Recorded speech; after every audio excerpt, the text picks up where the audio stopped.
met Alva through a mutual friend of ours, and we started dating.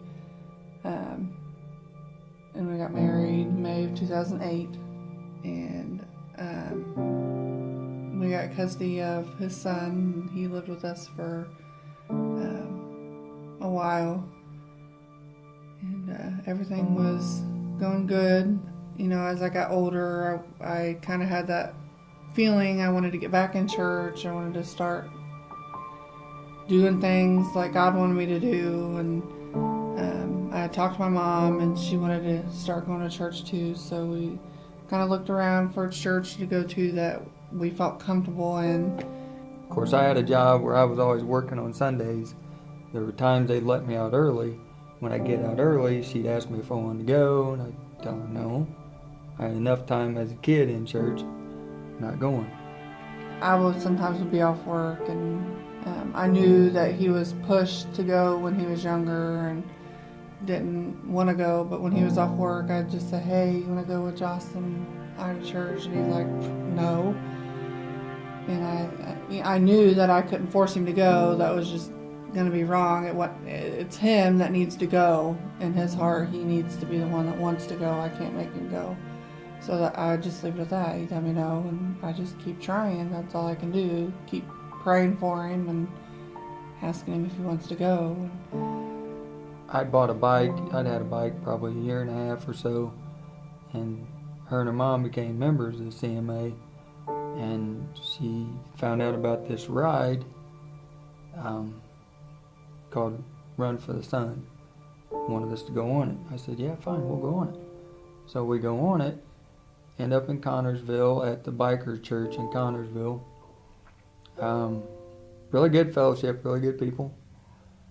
And strange part about this is I come out, they were asking if I wanted a bike blessing.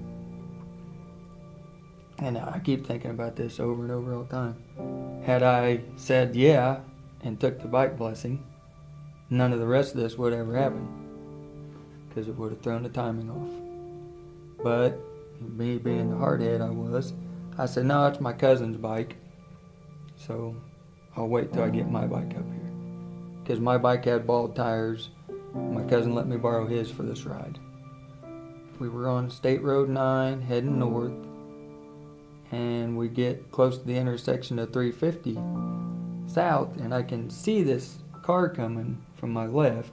He would be going from west to east, but he was going slow, so in my mind he was nothing to worry about. He was going to stop. Well, then there's the big house that sits on the corner. I lost sight of him.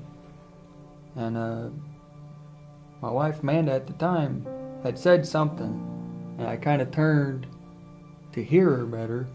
And when I turned back around, that car had come through the stop sign, crossed the southbound lane, and was halfway through our northbound lane. I didn't have time to react.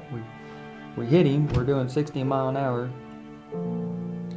And I don't remember hitting the road. I don't remember anything after that. I remember flying through the air and gasping for breath, but I don't remember anything after that until, with all the commotion and stuff going on, nothing woke me up. I was out. As far as I know, I was out. Nothing woke me up until a first responder came and shook me, and he says, hang in there, man, hang in there. We're doing the best we can. And at that point in my life, you know, I didn't believe in miracles or anything like that until just then. Found out later that the accident had punctured both my lungs in several places from all my ribs being fractured, and that my diaphragm had been ripped and torn away and wadded up in a ball on my right hand side. So technically I should have had no air to breathe and nothing to speak with. But at that time, not only did I get awakened to consciousness again, but I also had enough air to tell those first responders to get off me and find my wife. She was in a ditch, hid from them, and her leg was bleeding out because her bone had cut her femoral artery. She was bleeding out real bad, and I don't know they would have found her in time to save her had not the good Lord decided to jump down in me and wake me up at that time and tell me, you've got to do something, you got to say something, woke me up. He put the breath in me to breathe, to be able to say that, because medically, no way I could have. And the first responders say I repeated myself 8 times. And before I go back out, I just remember in my head thinking, Lord, if you let me live to raise my daughter, be with my wife, and just instill some more of me into my son, you can have me. I'll stop running. You can have me. And then I made that deal with God right there. And he just put me back out. I didn't have to deal with the pain or anything. I don't even remember anything hurting.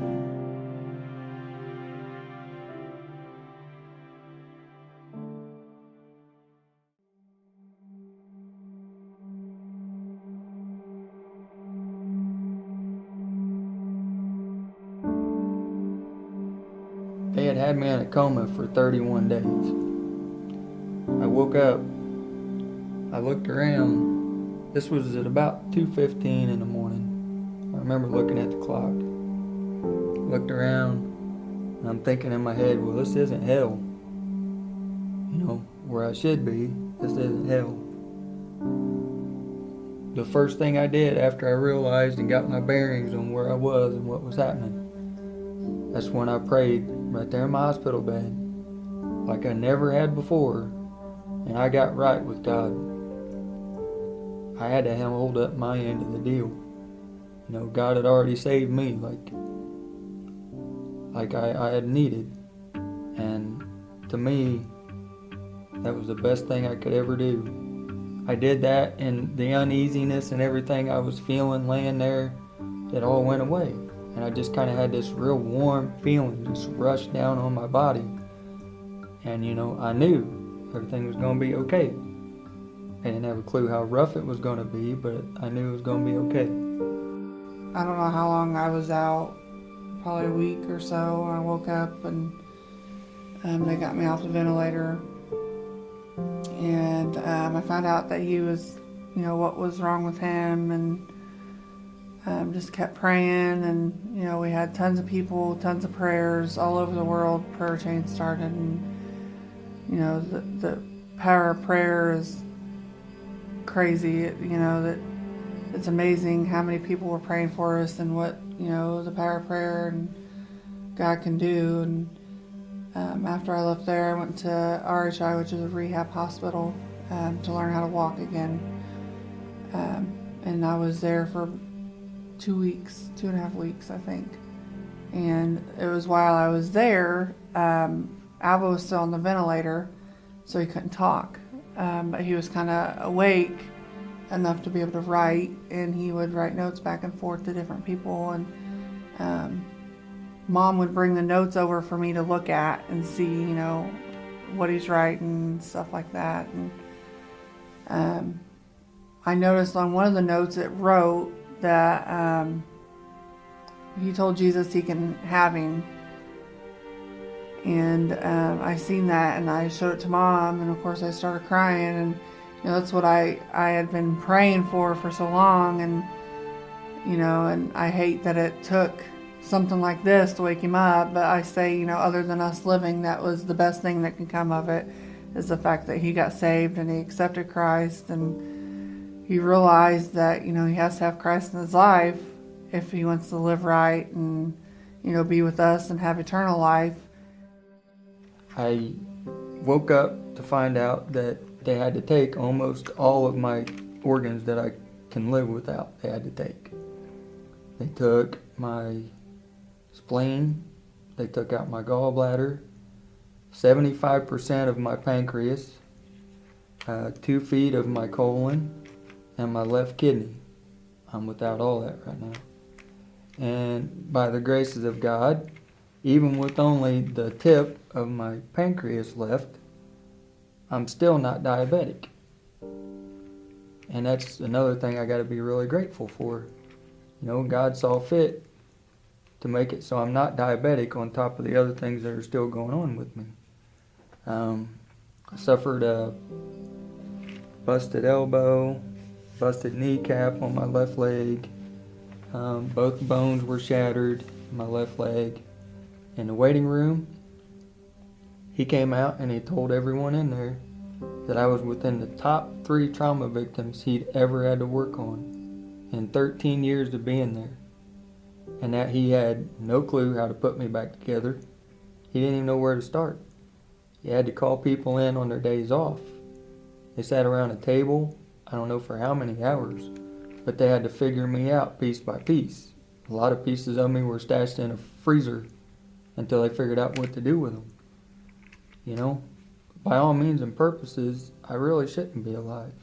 I broke my back in several places. I broke my neck, my spine, and it cut or bruised or tore a nerve, which has left my left arm paralyzed. I can move my hand, but I can't lift my arm or anything. Lower tibia, fibula, and my femur came out of my leg and tore my artery, and I was bleeding out. I broke my right lower leg, shattered both my shins. But I had about 5 spots on the back of my head where my helmet had came off, and evidently I hit the road. But you know, you can tell that I used my helmet. There's a big spot on it where I slid on the road, I guess. And that's really the main part on mine. It's pretty deep in there. Been through a lot since the accident, but most of all, we've been through a lot of blessings. A lot. God's seen fit to supply with our needs. Times we didn't have any income coming in, He's made a way. He's seen fit for us to have friends show up from places we didn't even know we had. A lot of people from SCC, a lot of people from the CMA, people from other biker groups. People from the CMA even saw fit to go out and feed and water our dog, mow our grass. And once we found out that we'd be on our way back, they packed and moved us out of our house into my mother-in-law and father-in-law's house. That takes a lot from people you don't even really know. Now that he, has God in his life, he realizes these different things are blessings rather than just being something that happened. Every little thing is a blessing. Both of us getting up and we have appointment after appointment after appointment, and it's always busy, but both of us being able to walk, and do things, in itself is a blessing.